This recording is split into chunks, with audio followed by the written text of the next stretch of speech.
You joining us now, Fox News contributor Jonathan Turley. Jonathan, I have two big questions for you.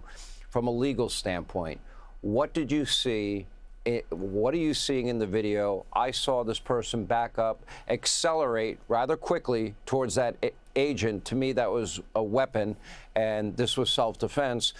More importantly, what about the governors, elected officials that are aiding and abetting in the law breaking, helping illegal immigrants? Are they guilty of aiding and abetting? Are they guilty of obstructing justice by protecting them?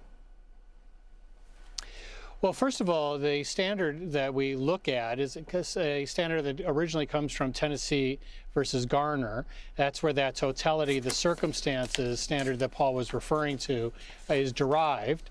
And courts have been very clear. They don't second guess the split-second decisions. They look at the totality as to whether this was a reasonable act by this officer. What you have here is a vehicle that is legally treated as a weapon. And these officers are trained, both federal and state, to treat a car as a weapon if it is speeding towards them. You have an individual who did not comply with orders to get out of the car and, in fact, sped up towards the agent. So for all of that, we have to look at the remaining evidence. There's still video I'd like to see. An investigation has to be completed. But as it stands now, this is a stronger and stronger case supporting the officer. What really concerns me is the hair trigger that we saw politically, that you really saw, I thought, reprehensible conduct by the mayor and the governor. You know, these officers put their lives on the line. The least you can do is allow the investigation to go forward. Instead, we saw even the mayor of New York declaring this officer to be a murderer.